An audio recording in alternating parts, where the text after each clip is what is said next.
Welcome to Sweet Life Beat Life. We hope this video helps. In this video, I will explain how to jumpstart your Audi A5.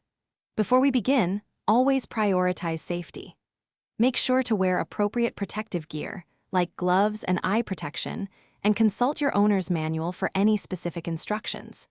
It is crucial that both the dead Audi A5 and the working donor vehicle are completely turned off, in park or neutral, and have their parking brakes firmly engaged. You will find specific Jumpstart terminals under the hood of your Audi A5, not directly on the battery itself.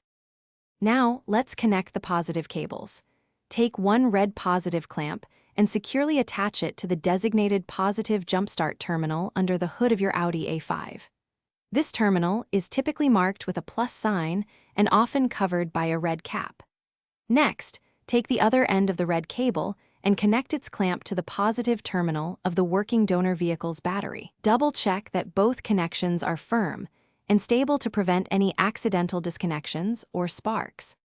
Moving on to the negative cables, connect one black negative clamp to the negative terminal of the working donor vehicle's battery.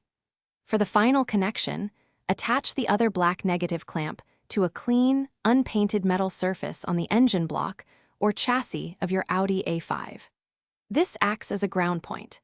It is very important to avoid connecting this last negative clamp directly to the negative terminal of the dead Audi A5 battery, as this can create a spark near the battery, which is a safety hazard.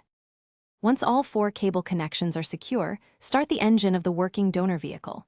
Let it run for approximately 5 to 10 minutes to allow some charge to transfer to your Audi A5's battery. After this charging period, attempt to start your Audi A5. If it starts, great. Now, disconnect the cables in the exact reverse order.